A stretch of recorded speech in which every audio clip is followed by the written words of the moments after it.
Attitude like a young O'Shea with an AK. Okay, don't you tell these motherfuckers that my name is O'Shea. What up, everyone? It's the Nation of Podcation Daily Podcast. I'm O'Shea. Make sure you guys hit that like and subscribe button. Also, make sure you follow me on Instagram at @the_real_O'Barber and at Nation of Podcation on Instagram and TikTok.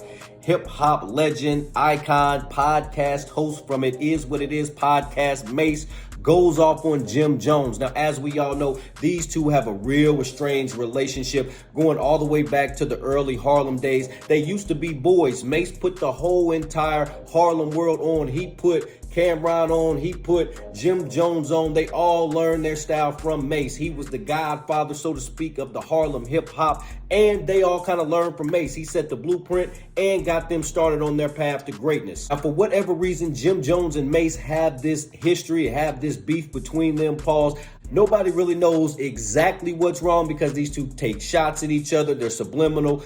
Jim Jones has went on interviews saying that he wants to snuff Mase if he ever sees him. So it's been a lot of history, a lot of back and forth between these two. I know Cameron has something to do with it because he was friends with Mase and Jim Jones at one point. Cameron was friends with Jim Jones and Mase. Obviously, him and Mase went way back because they used to play basketball together in high school. Him and Jim Jones, they obviously had the dip set together. So there's history between them both. Cameron and Mase had a beef, and obviously Jim Jones chose to stick with Cameron. That was his right-hand man, so they had issues with Mase at one point, and then all of a sudden Cameron and Mase, they squashed their beef, but Jim Jones did not end his beef with them, and there's still an issue there. After hearing some of Jim Jones' comments, Mase goes to the It Is What It Is podcast and let Jim Jones have it subliminally. Let's take a look at this clip from Mase as he's indirectly talking to Jim Jones. Let's tune in.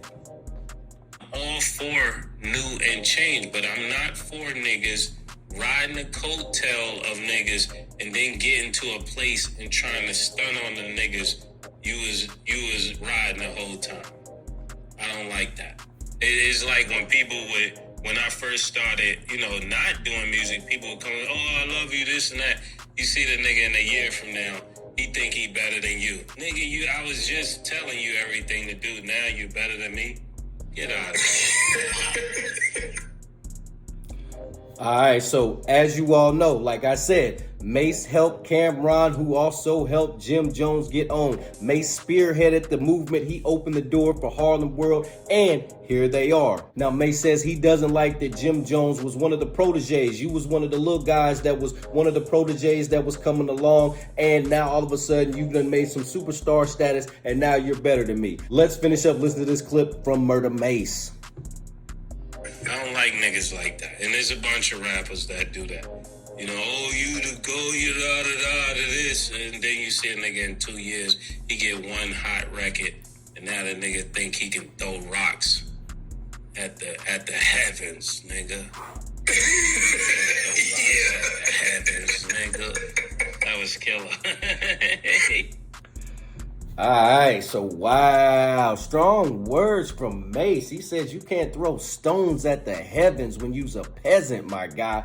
Wow, that's deep. That's deep when you think about it, especially Mase being involved with the church and things like that. Now, I'm curious what the real problem is between Jim Jones and Mase. I'm wondering if it has to do with Cameron's loyalty, because Cameron was loyal to Mase, then he switched to Jim Jones. Now he's back working with his old friend Mase, and I'm wondering if that has Jim Jones kind of in his feelings like, hey, I just lost my best friend to my ex-best friend. You know how folks get in their feelings about that. So who knows? I'm thinking that's something that has to do with this beef, and there may be some other things that went back to Harlem that have not been made public yet, but maybe one day we will get the exact reason why these two do not like each other. But hey, in the meantime, I don't mind hearing a couple shots taken here and there. Nation, what do you think about Mase's comments on Jim Jones? What do you think about the Jim Jones Mase beef? Actually, who do you think would win in a one-on-one celebrity boxing match? You got Jim Jones or you got Mase? Nation, let me know in the comment section down below. Make sure you guys hit that like and subscribe button on your way out. Peace. O'Shea and I have been kicking it strong for a minute now. O'Shea doesn't drink. He doesn't smoke. O'Shea is a professional model. Attitude like a young O'Shea with an AK. Okay, don't you tell these motherfuckers that my name is O'Shea.